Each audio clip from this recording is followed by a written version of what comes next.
રાજનીતિ સંદેશ ન્યૂઝમાં આપનું સ્વાગત છે। ગુજરાતી સિનેમામાં છવાશે ડર અને રહસ્યનો માહોલ।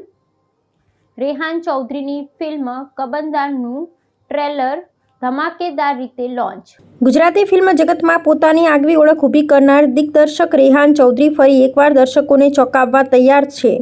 ધુઆધાર અને કોંગ્રેચ્યુલેશન જેવી હિટ ફિલ્મો આપ્યા બાદ તેમની આગામી સાયકોલોજીકલ હોરર થ્રિલર ફિલ્મ કબંદાનું ટ્રેલર આજે અમદાવાદના આશ્રમ રોડ સ્થિત શિવ સિનેમા ખાતે ભવ્ય રીતે લોન્ચ કરવામાં આવ્યું હતું। આ પ્રસંગે ફિલ્મના મુખ્ય કલાકારો શ્યામ નાયર, તરજની, વૃંદા ત્રિવેદી, રુચિતા ચોટાણી અને અંકિત બ્રહ્મભટ્ટ સહિતની પૂરી ટીમ ઉપસ્થિત રહી હતી। ટ્રેલરમાં દેખાડવામાં આવેલ ડાર્ક વિઝ્યુઅલ્સ અને રહસ્યમય વાતાવરણે સૌના રૂવાડા ઊભા કરી દીધા હતા। મુખ્ય અભિનેતા શ્યામ નાયરે ફિલ્મ વિશે વાત કરતા જણાવ્યું કે આ ફિલ્મમાં કામ કરવું એ મારા માટે શારીરિક અને માનસિક રીતે એક પડકાર હતો। કબંદાની વાર્તા એટલી તીવ્ર છે કે શૂટિંગ દરમિયાન અમે પોતે પણ એ રહસ્યમય વાતાવરણનો અનુભવ કરતા હતા। ગુજરાતી સિનેમામાં આ એક વિષય એક નવો જ સીમાચિહ્ન સાબિત થશે। અભિનેત્રી તરંજનીએ પોતાનો ઉત્સાહ વ્યક્ત કરતા ઉમેર્યું કે મારી કારકિર્દીમાં મેં અત્યાર સુધી જે કામ કર્યું છે તેના કરતાં આ પાત્ર સાવ અલગ છે। ફિલ્મનું હોરર એલિમેન્ટ માત્ર દ્રશ્યોમાં જ નથી પણ તેની વાર્તામાં પણ છે। મને ખાતરી છે કે દર્શકો આ નવો અનુભવ ચોક્કસ પસંદ કરશે। આ ફિલ્મ એક એવી દંતકથા પર આધારિત છે જે જાગી રહી છે। ગુજરાતી સિનેમામાં આ પ્રકારનો પ્રયોગ ભાગ્યે જ જોવા મળે છે। પલ્લવ બરુઆનું સંગીત ફિલ્મના ડરને ઓર ઘેરો બનાવે છે। વેદાંત મહેશ્વરી અને રેહાન ચૌધરી દ્વારા નિર્મિત આ ફિલ્મ હિંમતભર્યા વિષય અને શાનદાર પ્રોડક્શન વેલ્યુ ધરાવે છે। દિગ્દર્શક રેહાન ચૌધરીએ જણાવ્યું કે અમે ગુજરાતી પ્રેક્ષકોને કંઈક એવું આપવા માંગતા હતા જે તેમણે પહેલાં ક્યારેય અનુભવ્યું ન હોય। કબંદા માત્ર એક ડરામણી ફિલ્મ નથી પણ એક ઊંડું રહસ્ય છે। ટ્રેલરને મળેલા પ્રતિસાદથી અમે ખૂબ જ ઉત્સાહિત છીએ।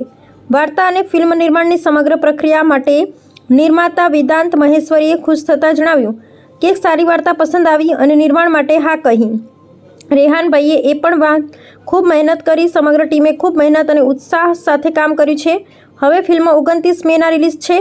આશા રાખીએ છીએ કે દર્શકો પણ ફિલ્મને વધાવશે। કબંદા 29મી મે 2026ના રોજ રાજ્યભરના સિનેમાઘરોમાં રિલીઝ થવા જઈ રહી છે। જો તમે થ્રિલર અને હોરરના શોખીન હો તો આ ફિલ્મ મિસ કરવા જેવી નથી। નમસ્તે, મારું નામ તર્જની છે। કબંદા ફિલ્મમાં મારું કેરેક્ટર અનુનું છે। અનુ એક આંધળી છોકરી છે એટલે એ વસ્તુને આગળ વધારતા આજે ટ્રેલર લોન્ચમાં બી મેં લેન્સ પહેર્યા છે। અનુનું કેરેક્ટર જે છે એ બહુ જ એક લેયર્ડ કેરેક્ટર છે। એ તમે ફિલ્મ જોશો ત્યારે તમને વધારે ખ્યાલ આવશે। પણ એક વસ્તુ કહીશ કે કંઈ પણ હોય બિચારી નથી। તો લાલચ અને હાફ નોલેજ જે કહીએ ને અર્ધ સત્ય એની છે કે આપણે ઘણી વખત લાલચના ચક્કરમાં માણસ રાક્ષસ બની જતો હોય છે ઇન રિયલ લાઈફ। એનું જ એક માઇથોલોજીકલ થ્રિલર છે આ। એટલે એક માઇથોલોજીમાં જે કબંદા રાક્ષસ છે જે લાલચ ને રિપ્રેઝેન્ટ કરે છે એનું જ એક મોડર્ન રિપ્રેઝન્ટેશન છે। નૈતિક મેસેજ જોઈએ તો આ છે કે ગ્રીડ અને મિસ ઇન્ફોર્મેશન ઉપર આ ફિલ્મ છે કે કેવી રીતે ગ્રીડ એક માણસને નોર્મલ હ્યુમનને પણ એક રાક્ષસ બનાવી શકે। તો મેસેજ આ છે ફિલ્મનો। જે તમે આખી ફિલ્મ જોશો તો તમને આ મેસેજ કન્વે થશે। જે લોકોએ ધુઆધાર અને કોંગ્રેચ્યુલેશન જોઈ છે એને ખબર છે કે આ ફિલ્મ 100% અલગ નીકળવાની છે અને હું ટ્રાય કરું છું મારી દરેક ફિલ્મમાં કે હું રેગ્યુલર રિપીટ ફિલ્મ ના બનાવું। દરેક અભિનેતા એક એવા પાત્ર માટે આમ આશા રાખે કે એક એવો પાત્ર મળે કે તમે તમારી આખી જે કલાકારી છે તમે બતાવી શકો। એટલીસ્ટ એ અનુભવ કરવાનો મને ચાન્સ મળ્યો એના માટે હું બહુ જ થેન્કફુલ છું રેહાન ચૌધરી અને વેદાંત મહેશ્વરીજીનો। પણ આ મજા આવી। It's a interesting film. તમે જોશો તો તમને ખબર પડશે કે વાર્તા કેવી છે, શું છે। અને મારા લુક તો દેખાય જ છે તમને એમાં। તો એક એક્ટર માટે તો બહુ જ મજાનું કામ હતું આ। આખી મૂવી ગળું બેસી ગયું હતું ફિલ્મ પત્તા તો। પણ હા એ જ છે, એની જ મજા છે કે મારો પર્સનલ એક એવો એમ છે કે જ્યારે પણ હું કોઈ કેરેક્ટર કરું એ મારા લાસ્ટ ફિલ્મથી અલગ હોય। લુક પ્રમાણે, કોસ્ટ્યુમથી લઈને બધી રીતે, અવાજ, ચાલ ઢાલ, કોઈ પણ રીતે લાસ્ટ કેરેક્ટર જેવું ના હોવું જોઈએ।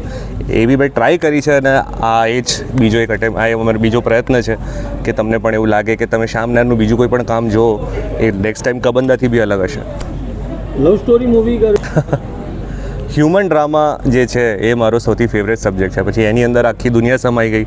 એની અંદર રોમાન્સ બી આવી ગયું, એક્શન પણ આવી ગયું, ડ્રામા પણ આવી ગયું। તો લોકોની વાર્તા કહેવું મને ગમે। અલગ અલગ કિરદાર કરવા ગમે. ટિપિકલ હીરો બનીને નાચવાનો મારો એવો કોઈ પ્લાન નથી, પણ એ બી કરી શકું છું એવું નથી. નાચતા પણ આવડે છે.